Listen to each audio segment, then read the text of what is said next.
Please rise for invocation by Councilmember DeWorke, followed by the Pledge of Allegiance. Thank you, Mayor. Dear God, thank you for this day. Thank you for the beautiful weather. Thank you for beautiful Greenville. But as beautiful as Greenville is, please keep in mind all those that are in need and are calling for your help. Please show your grace. But mostly in this time of season, let us just all be thankful for this city and for the people who have come here tonight and the community leaders that are involved in trying to make this a wonderful, wonderful city. Amen. Amen. I pledge allegiance to the flag of the United States of America and to the republic that stands one nation under God, indivisible, with liberty and justice for all. Clerk will call the roll. Councilmember John DeWorke, Here. Councilmember Lillian Fleming, Here. Councilmember Ken Gibson, Councilmember Will Brazington, Councilmember Russell Stahl, Councilmember Dorothy Dow. Here. Mayor Knox White. Here. You have the minutes of October 23rd will stand approved as submitted unless there are any objections from council. Seeing none. Moving to item 7, we have Mr. Farmer is up for 3 minutes. Only name on the list tonight. Welcome. Joe Farmer, 207 Alpine Way. I appear tonight to ask council to amend section 40-151, specifically line B, which states city council designates a historic review board, et cetera, et cetera. This section allows the HRB to freeze property tax assessments for 10 years. If any freeze is granted, it should be by council, not 5 unelected residents of the city of Greenville who have no background in taxing or assessing. Developers have figured out this and are exploiting the system. Since the city does not have a property tax assessor, I contacted the county assessor. This is what he told me. I asked about Mayberry Street, and I was told, oh, you mean the Hughes property? This is in Unity Park. We thought that was unusual also. We sent it back to the city and asked if it was the correct address. He stated this is typically reserved for museums, homes, and commercial use was unusual. He stated that it would be more appropriate to grant the request for the building and the land it sits on and assess the new additions at fair market value. The request granted a $2 million freeze for 10 years, or a total of $20 million.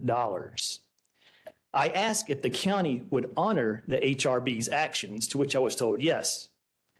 I then asked if all taxing entities in the county would use this assessment to apply their millages. He said, we never thought about that, but yes.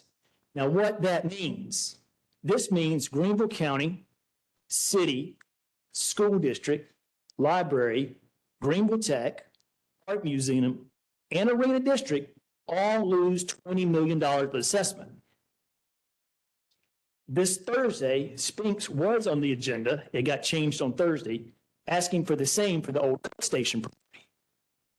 It's not right for 5 unelected residents of the city of Greenville to freeze assessments for everyone in the county. I ask you amend 40-151 and have council make these taxing decisions. I've contacted several members of the school board and county council and have been invited to speak before them.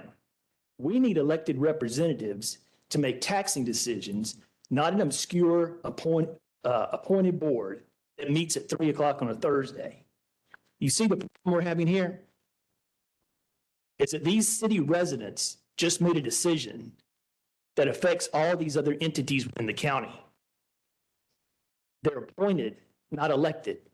So we have no supervision of them. I'm asking you to change this, put it back in your hands. You make these decisions so we have elected representation doing so.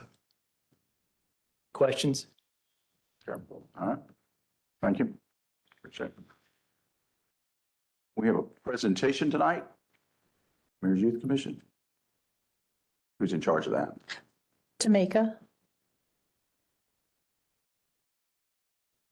Okay. Who's making our presentation for us this evening? There you are. Welcome. Hi. Hi. Greetings, greetings. My name is Tamika Pollard, and I'm currently serving as the Recreation Operations Manager for the City of Greenville in the Parks, Recreation, and Tourism Department. I also serve as a city liaison for the Youth Commission. And I just want to take a moment and thank you all for allowing us to be here today to speak and stand before you. I also want to thank our Director Terry Eaker and my supervisor, Recreation Administrator Brad Cutno, and then Shaquila Valentine, who's also serving as one of the staff assisting the Youth Commission this year. Definitely appreciate your support since I've been here. It's been great, and I have enjoyed my time with the Youth Commission the last couple of years. Let me see, here's our clicker here. Okay. I do have some of our, two of our co-chairs with us today, Jillian Clark and Julia Pasco, so you hear a little bit from them later. I do want to acknowledge our youth commissioners. If y'all could please stand really quick. We have a bunch of them here tonight.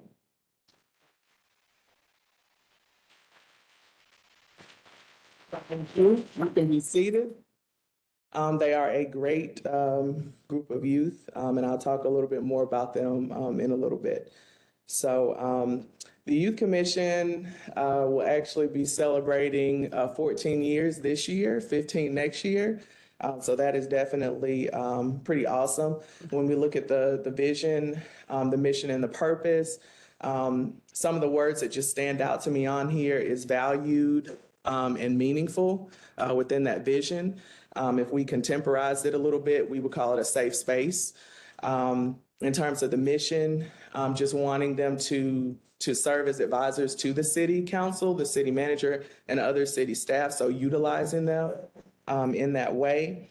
And then in terms of our purpose, making sure that they feel a part in terms of being an integral part of government decision-making, not just now, but in the future, to encourage them to, look at the city of Greenville as a place that they can come back to when they, finish their college or post-education endeavors. So we want to help kind of mold just active citizens and just participants of government, like I said, now and in the future. This particular youth commission is comprised of 22 students, so we're almost at capacity, which is pretty awesome. We have a big senior class this year, 11 seniors, and we have 8 different high schools that are represented. They're definitely active members of their communities already. So I just want to thank them for being so committed and dedicated to the Youth Commission and very engaged. This particular group, they ask a lot of questions. They want to know and they want to understand. And I personally really do appreciate that from you guys, so thank you. We meet August, to May typically, because we've just found going with that school schedule is the easier way to kind of go about it in terms of just making it, something that's easy for them. So just thinking about back to that mission, purpose, and values that were up, earlier, I always ask them, what is it kind of that is of interest to you? Because I really want to hear back from them, and I know you guys do too. Especially, being teenagers, we want to hear from them. They see things in a totally different way.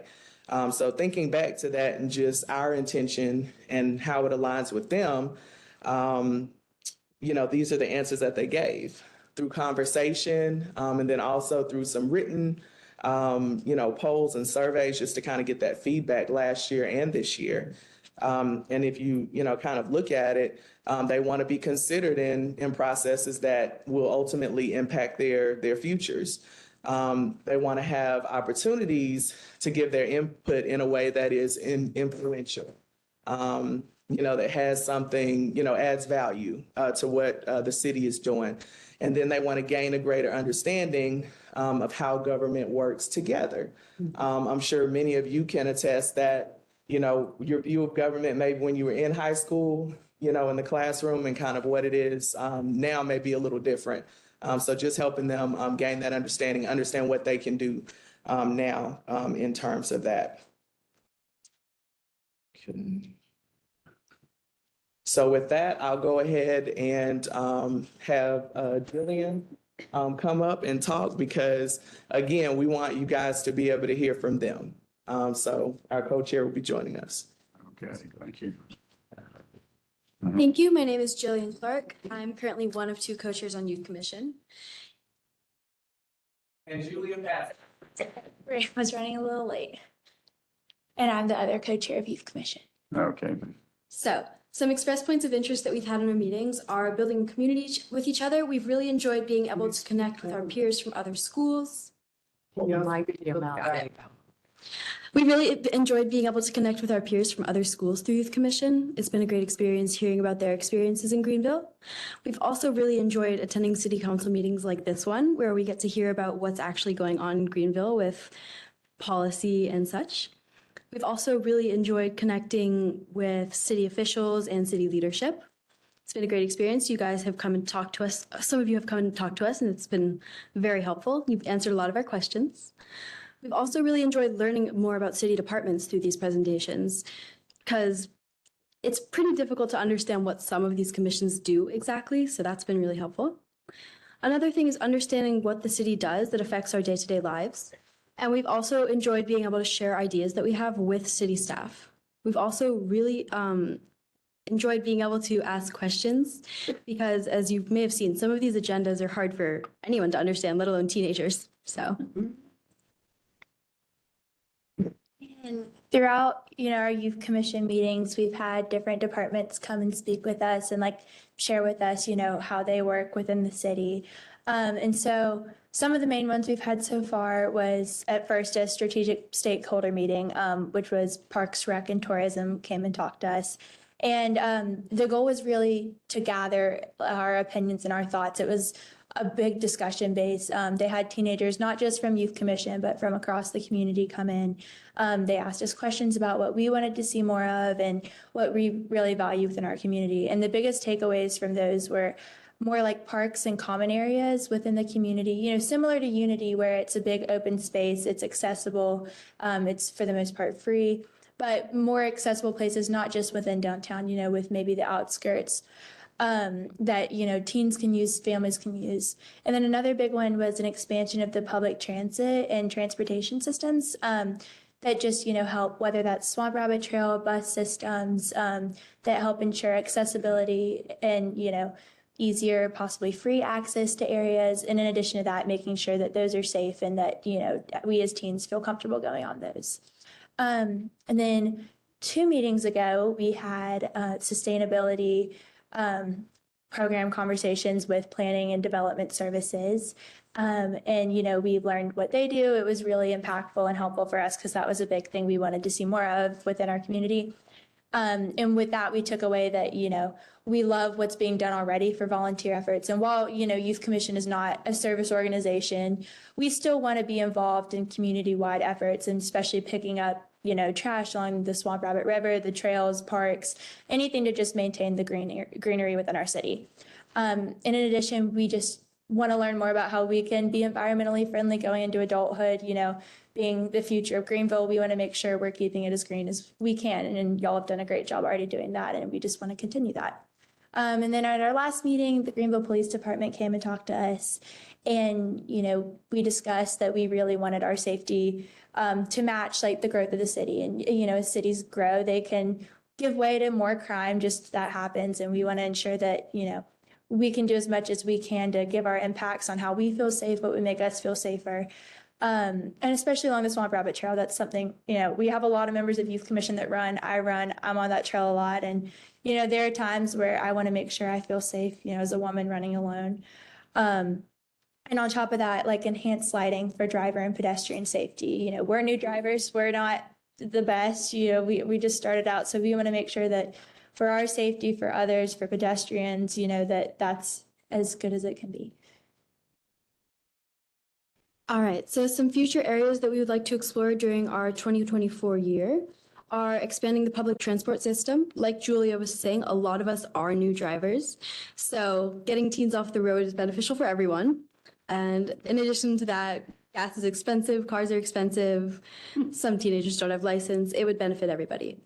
And then we have engineering, both civil and environmental. Civil engineering with the city expanding, working with city planning to make sure that that's done in a manner that's sustainable. And environmental engineering with things such as preserving the integrity of the Reedy River, making sure there's no more erosion there. We'd also love to see minority and women-owned business enterprise programs to support local businesses that are owned by minorities and women. We would also love to see, as I know most of us would, affordable housing. Affordable housing can only help us with the expansion of Greenville. We would also like to focus on communications and engagement with various members of City Council staff and leadership. We would also like to explore mental health in Greenville and how that's taken. Mental health affects everybody, so I think it's very important that we talk about that. And another topic that we want to explore is the Zoo Foundation. The Greenville Zoo is such a great thing that we have, so it'd be great to work with them to further explore that. And our last item that we'd like to explore in the future is further understanding the city's role. We'd love to understand what specifically different departments do, and we'd just like to be kept in the conversation there.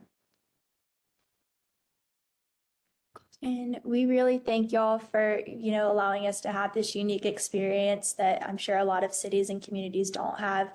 It's awesome that we're able to give our input and really feel heard. And we hope that just going forth, that we're having our thoughts and we have input. And, by the time the Greenville plan follows through, we'll be in our 30s. Hopefully we'll all be, a lot of us will be returned here. So we just hope that y'all, when decisions come time to be made, just have us in your back pocket. And, we're always here to give thoughts, ideas, and we really thank y'all for all you've done and the learning experiences you give us. Thank y'all. Yes, thank you.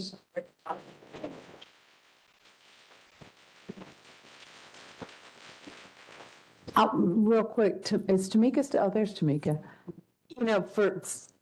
For many of their seniors, they may be able to make this, but I would encourage y'all, if your schedule permits, to ever feel free to be in a work session, which are always preceding city council. That's where the sausage is made.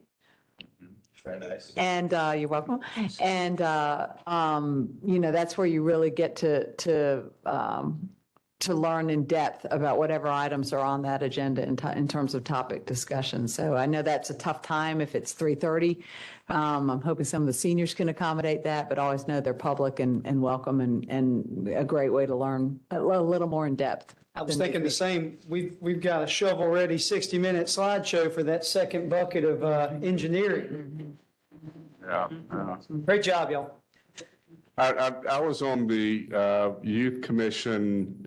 It wasn't a commission, it was done through the school district in 1978 when downtown Greenville was being revitalized.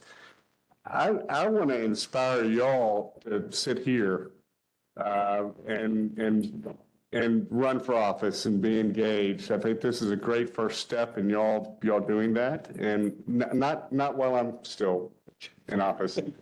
But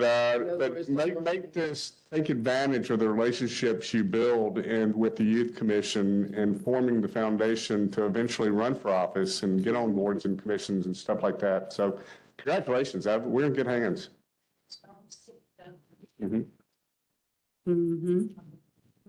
Okay. Thank y'all so much. Yeah, thank you. Thank you very Thank you, much. Tamika. Appreciate it. Okay, we have a consent agenda. So move. Motion and a second on the consent agenda. Clerk, call the roll. Councilmember DeWorke. Aye. Councilmember Fleming. Aye. Councilmember Brazington. Aye. Councilmember Stahl. Aye. Councilmember Dow. Aye. Mayor White. Aye. Regular agenda 15A, first reading. An ordinance to appropriate $564,702 in contributions from the Greenville Zoo Foundation and the Greenville Zoo Fund for the construction of a new African Plaza. So moved. Second. You want to present?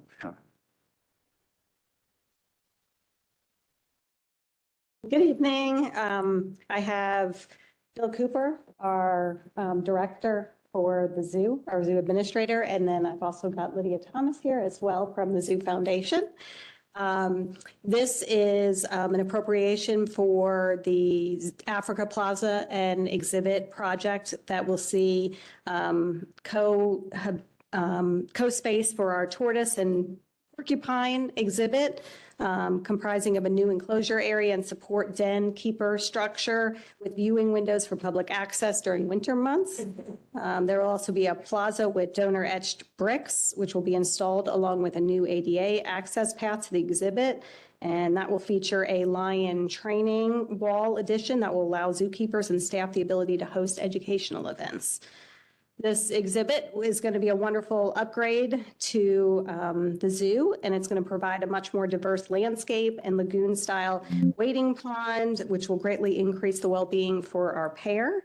And construction is expected to begin December of this year and will be finished around late spring of 2024.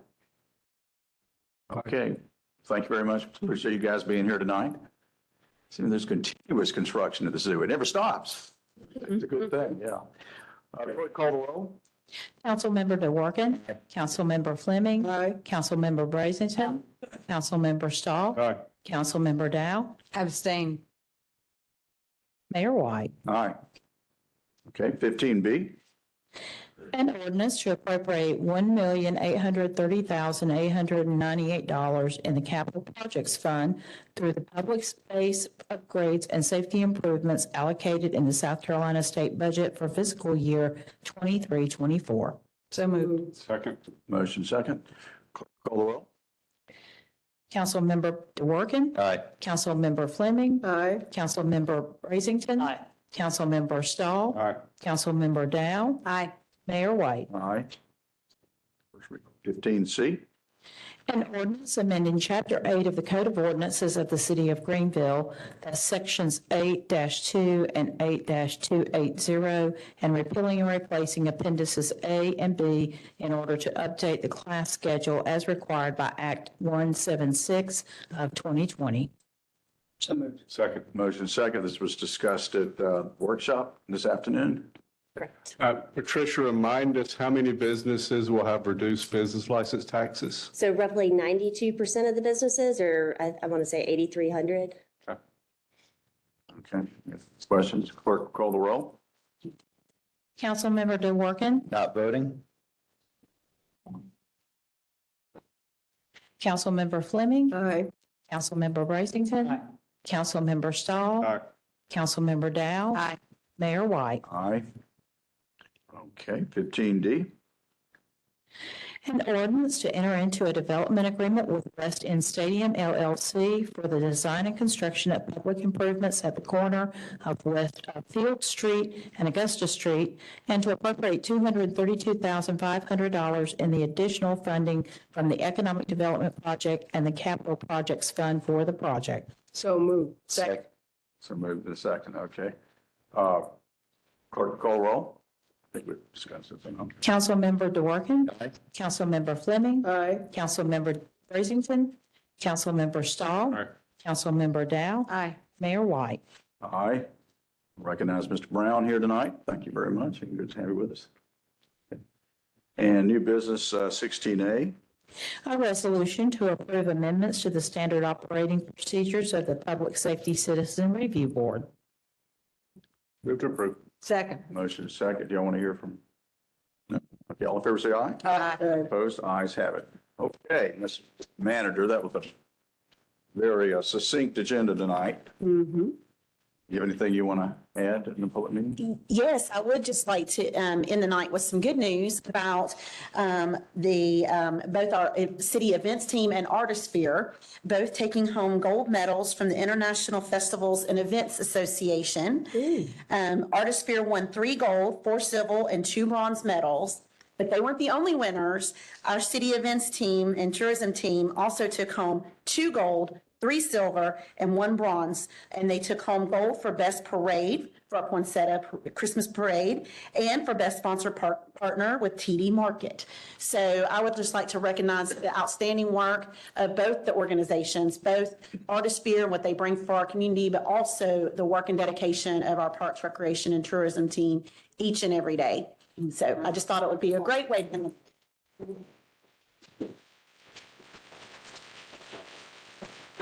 All right. Everybody gets a gold medal. Well, not everybody, Okay. but we do. Thank you. I even